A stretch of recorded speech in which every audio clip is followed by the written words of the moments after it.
The different kinds of Jacobean drama. Revenge tragedy. Revenge tragedy, a genre often referred to as revenge drama, revenge play, or tragedy of blood, centers around the theme of revenge and its dire consequences. The theoretical framework for this genre was formalized by American educator Ashley H. Thorndike in his 1902 article, The Relations of Hamlet to Contemporary Revenge Plays. Within a revenge tragedy, the narrative unfolds with the protagonist's pursuit of vengeance, frequently culminating in the downfall of both the avenger and the perpetrators. The origins of this genre trace back to early modern Britain, notably marked by the emergence of Thomas Kit's The Spanish Tragedy in the latter part of the 16th century.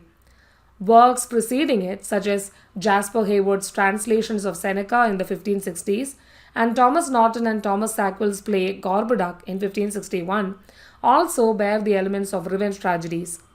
This genre is further exemplified by renowned works like William Shakespeare's Hamlet, Titus Andronicus, and the Revenger's Tragedy, initially attributed to Cyril Turner, but now believed to be by Thomas Middleton. In John Marston's Antonio's Revenge, the ghost of Antonio's murdered father compels Antonio to seek vengeance, a quest he fulfills during a court masque. George Chapman's Revenge of Bussy d'Amboise features the ghost of Bussy urging his contemplative brother Clermont to avenge his death. Clermont grapples with hesitation but eventually acts, concluding by taking his own life. Commonly, revenge tragedies culminate in scenes of intense violence that eliminate both the avenger and those responsible for the initial wrong. Additional notable instances of this genre include Shakespeare's Titus Andronicus, Henry Shuttle's The Tragedy of Hoffmann, and Thomas Middleton's The Revenger's Tragedy. City comedy. City comedy, also known as citizen comedy, is a comedy genre in the English early modern theatre.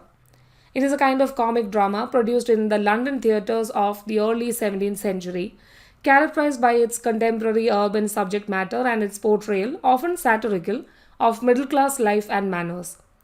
The principal examples are John Marston's The Dutch Courtesan, Ben Jonson's Bartholomew Fair, and Thomas Middleton's A Chaste Maid in Cheapside. Emerging from Ben Jonson's late Elizabethan comedies of humor, the conventions of city comedy developed rapidly in the first decade of the Jacobean era, as one playwright's innovations were soon adopted by others, such that by about 1605 the new genre was fully established.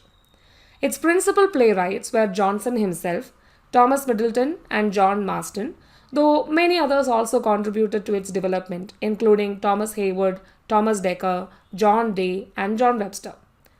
Once the companies of boy players, the Children of Paul's and the Children of the Chapel, had resumed public performances from 1600 onwards, most of their plays were city comedies.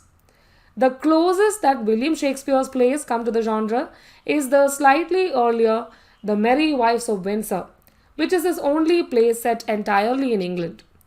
It avoids the biting satire of city comedy, however, in preference for a more bourgeois mode, while its setting, Windsor, is a town rather than a city. In contrast to the adventurous chronicles of Elizabethan comedy, such as Thomas Dekker's The Shoemaker's Holiday or George Peele's The Old Wife's Tale, or the intricately plotted romantic comedies of Shakespeare and John Lyly, city comedy was more realistic, excluding magical or marvelous elements, and sharp and satirical in tone. It portrayed a broad range of characters from different ranks, often focused on citizens, employing deeds and language such as men do use, as Johnson put it, and was usually set in London. During the Tudor period, the Reformation had produced a gradual shift to Protestantism. Much of London passed from church to private ownership. The Royal Exchange was founded in this period. Mercantilism grew. Monopoly trading companies such as the East India Company were established, with trade expanding to the New World. London became the principal North Seaport, with migrants arriving from England and abroad.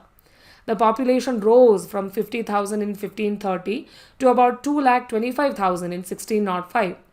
City comedies depict London as a hotbed of vice and folly, particularly Jonson's Epicene, Middleton's A Trick to Catch the Old One, and A Chaste Maid in Cheapside, and Marston's The Dutch Courtesan. Werner Foster has argued that John Fort's "'Tis Pity She's a Whore" reworks many city comedy features within a tragic drama. Tragic comedy. Tragic comedy, a literary genre prevalent in dramatic literature, skillfully interweaves elements of both tragedy and comedy. This term encompasses works that can either be tragic in nature yet infused with comedic elements to provide moments of lightness, or earnest plays that culminate in a positive resolution. The very essence of tragic comedy is to evoke dual emotional responses from the audience, eliciting the deep emotions associated with tragedy while also prompting laughter through comedic elements. During the Renaissance, tragic comedy emerged as a distinctive genre that melded tragic and comic components, often infusing predominantly comedic plots with poignant moments. Battista Guarini, an Italian writer, delineated tragic comedy as a form that incorporates many features of tragedy, such as weighty language, portrayal of significant public events, and evocation of empathy, yet deviates from the tragic conclusion. Instead, it judiciously integrates comic elements like humorous characters, jests, and laughter. Crucial to this style of tragic comedy were elements like peril, reversal of fortune, and ultimately a positive resolution. Despite challenging the strict neoclassical norms that prohibited genre mixing, tragic comedy thrived, particularly in England, where writers largely disregarded neoclassical conventions. John Fletcher's work, The Faithful Shepherdess, a reimagining of Guarini's Il Pastor Fido, published in 1590, serves as an exemplary illustration of the genre. Renowned playwright William Shakespeare also contributed notable instances of tragic comedy. His plays, such as The Merchant of Venice, The Winter's Tale, and The Tempest, exemplify the fusion of tragic and comic elements, creating narratives that evoke a range of emotions and offer both catharsis and laughter to the audience. Masks and Anti-Masques.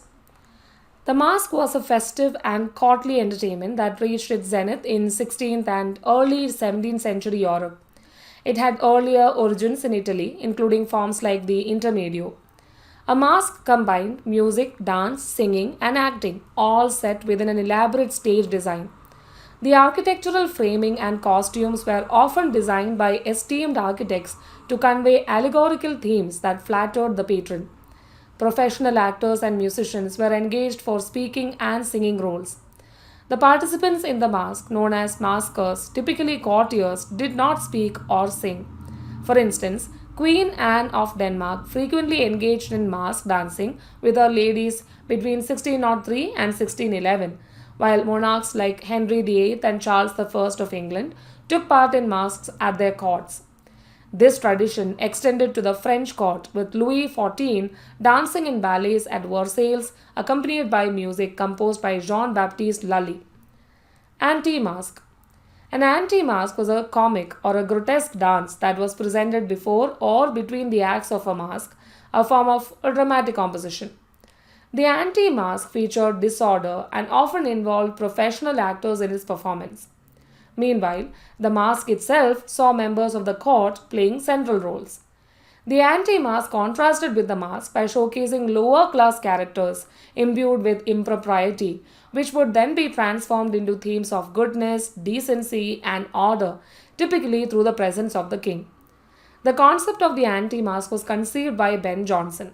Over time, the anti-masque evolved into forms such as farce or pantomime.